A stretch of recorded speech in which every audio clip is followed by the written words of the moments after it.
लीजिए, आज फिर मैं आपको एक नई कहानी के साथ जोड़े चलती हूँ, जो है एक ज़िंदगी की कहानी। एक छोटा सा गांव था, जहाँ एक लड़का आरव रहता था। बचपन से ही उसके सपने बड़े थे, आसमान को छूना चाहता था, पर हालात उसके कदमों को ज़मीन से जोड़े रखते। गरीब घर, सीमित साधन और दुनिया के ताने, लेकिन उसके हौसले कभी कम नहीं हुए। आरव दिन में खेतों में काम करता, रातों को किताबें पढ़ता। उसने ठान लिया था कि ज़िंदगी की कहानी वही लिखेगा जो खुद को हर हाल में उठाना जानता हो। सालों की मेहनत रंग लाई।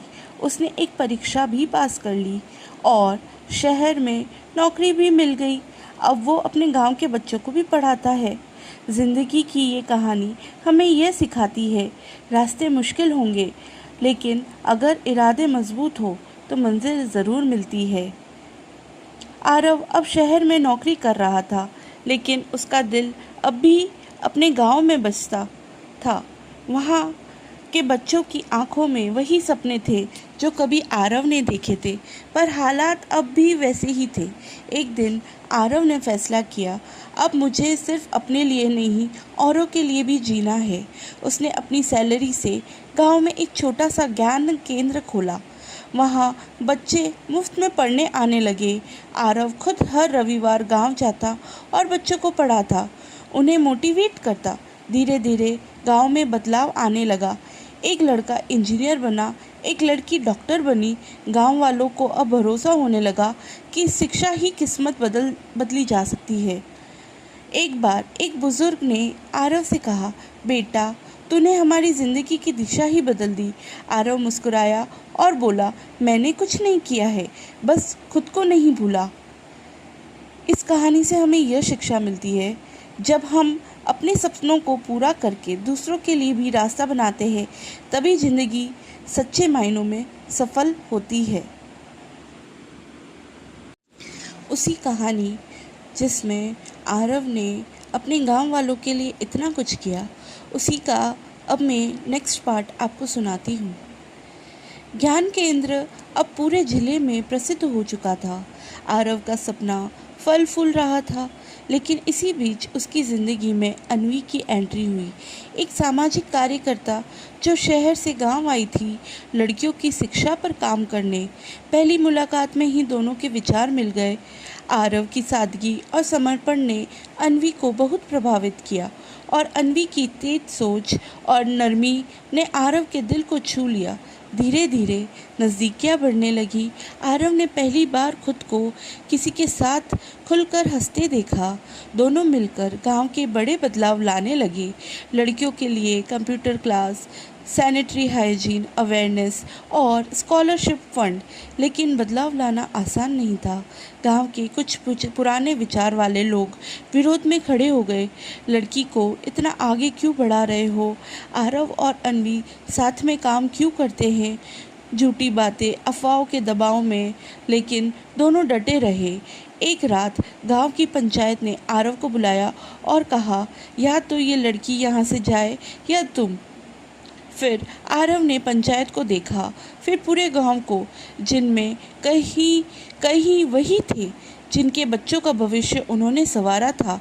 वो बोला, अगर सच्चाई के लिए घर छोड़ना पड़े तो मैं 100 बार जाऊंगा, लेकिन झूठ और डर के सामने झुकूंगा नहीं।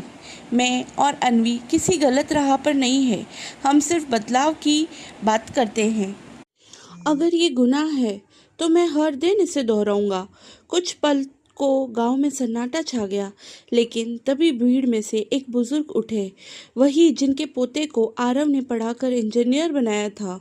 उन्होंने कहा, हमने तो अपने बच्चों के लिए सपना भी आरव से ही सीखा है। ये गांव अब पीछे नहीं जाएगा।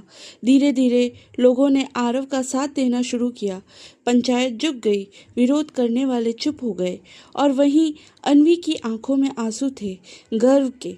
कुछ महीनों बाद गांव में पहली बार लड़कियों के लिए नाइट स्कूल शुरू हुआ, और उसी दिन आरव और अनवी ने सादगी से शादी कर ली। कोई शोर नहीं, कोई दिखावा नहीं, बस वादा कि हम एक दूसरे का साथ और समाज के लिए हमेशा खड़े रहेंगे। जब इरादे नेक हो और साथ सच्चा हो तो दुनिया की कोई ताकत आपको रोक नहीं सकती। साल बीत गए। आरव और अन्वी अब गांव में एक मिसाल बन चुके थे।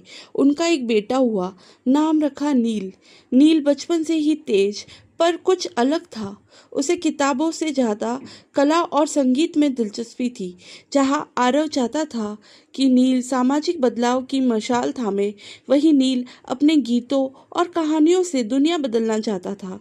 एक दिन आरव ने गुस्से में कहा, तू मेरी तरह कुछ क्यों नहीं कर सकता? नील ने शांत होकर जवाब दिया, पापा, आप किताबों से लोगों का भविष्य बदलते हो और मैं दिल से बदलना चाहता हूँ। आरव चुप रह गया। कुछ महीनों बाद नील ने एक गाना लिखा, जहाँ डर नहीं वहाँ गर्व है। उस गीत ने सोशल मीडिया पर आग लगा दी। गांव के ही नहीं, शहरों के भी बच्चे अब उसके गानों से प्रेरित होने लगे।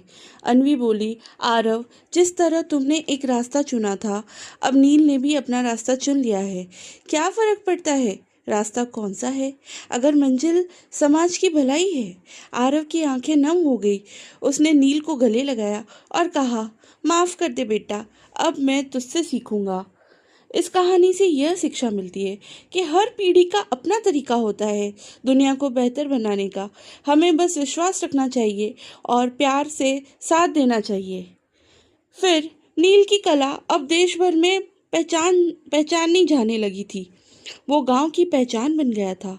लेकिन जब उड़ान ऊंची हो तो हवा में कांटे भी आते हैं। एक दिन खबर आई कि गांव के पास बनने वाली एक फैक्ट्री से गांव के पानी और जमीन को खतरा है। कई गांव वाले लालच में आकर अपनी जमीन बेचने को तैयार हो गए। आरव जानता था यह फैक्ट्री गांव की जड़ों को खत्म कर देगी। उसने पंचायत में आवाज उठाई, लेकिन इस बार उसकी बात सुनने वाला कोई नहीं था। सिर्फ एक चेहरा उसके साथ खड़ा था, वो था उसका बेटा नील। नील ने सोशल मीडिया पर लाइव आकर कहा, अगर ये फैक्ट्री आई तो हमारी ज़िंदगी की कहानी यहीं ख़त्म हो जाएगी। क्या हम अपने बच्चों को जहर भरा पानी पीने देंगे? वो गाना जो उसने इस मुद्दे पर लिखा, धरती माँ की चुप पुकार, क्या कोई सुनेगा इस बार, वायरल हो गया। मीडिया पहुंची, सरकार हरकत में आई, लेकिन विरोध करने वालों को धमकियां मिलने लगी। एक रात गांव की लाइब्रेरी में आग लगा दी गई, वही जगह जो आरव ने बनवाई थी। आरव टूट गया, लेकिन रुका नहीं। उसने सरकार के सामने धरना शुरू किया। 10 दिन बीत गए, बारिश, धूप, थकावट, लेकिन आरव वहीं डटा रहा। 11वें दिन फैसला आया, फैक्ट्री का निर्माण रद्द। गांव जश्न में डूब गया, लेकिन आरव, वो थक चुका था, शरीर ने साथ छोड़ दिया। उसी रात उसने अन्वी का हाथ थामा और कहा, अब ये गांव नील का है और मेरी कहानी पूरी। आरव चला गया, लेकिन उसकी सोच, उसका जुनून और उसका प्यार जिंदा रहा। नील ने कहा, अब मेरी आवाज़ सिर्फ संगीत नहीं, पापा की लड़ाई भी है। इस कहानी से यह शिक्षा मिलती है कि जो लोग अपनी ज़मीन, अपनी जड़ों और अपने लोगों के लिए लड़ते हैं, वो मरते नहीं, अमर हो जाते हैं। धन्यवाद। अगर आपको इसका नेक्स्ट पार्ट भी चाहिए तो ज़रूर मुझे कमेंट बॉक्स में लिखिएगा। मैं ज़रूर आपके लिए फिर से आरव, अन्वी और नील की ये कहानी आपके सामने लेकर आऊँगी।